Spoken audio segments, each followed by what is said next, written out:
اعوذ باللہ من الشیطان الرجیم، بسم اللہ الرحمن الرحیم۔ شروع خدا کا نام لے کر جو بڑا ہی مہربان نہایت رحم کرنے والا ہے۔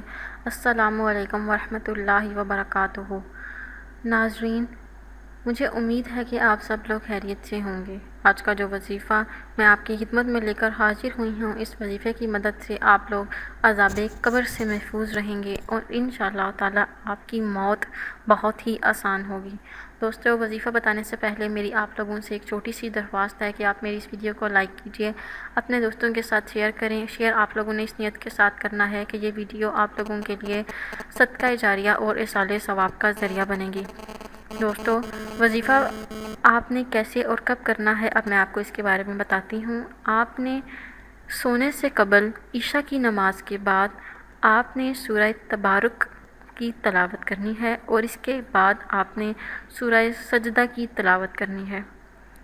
اس کے علاوہ سکرات موت آسان ہونے کے لیے ہمیشہ آپ نے آیت الکرسی اور سورہ اخلاص کا ورد کرتے رہنا ہے۔ اور آپ کو یہ بھی بتاتے چلوں کہ حدیث شریف میں آیا ہے کہ عذاب قبر دفع ہونے کے لیے ہمیشہ سورہ تبارک عشاء کے بعد ہونے سے قبل پڑھیں، اور ایسا ہی سورہ دخان کے بارے میں بھی روایت ہے۔ اگر آپ اس کام کو اپنا معمول بنا لیتے ہیں، انشاءاللہ تعالیٰ آپ عذاب قبر سے محفوظ رہیں گے اور آپ کی موت آسان ہوگی۔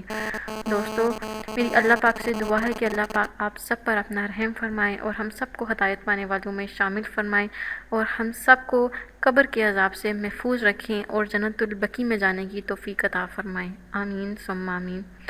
دوستو، اگر آپ کو آج کا وظیفہ پسند آیا ہے تو کمنٹس میں اس کا اظہار ضرور کیجیے گا۔ انشاءاللہ تعالیٰ آپ سے بہت جلد ملاقات ہوگی ایک نئی وظیفے میں، ایک نئی ویڈیو کے ساتھ۔ تب تک کے لیے مجھے اجازت دیجیے اور مجھے اپنی دعاؤں میں یاد ضرور رکھیے گا۔ اللہ حافظ۔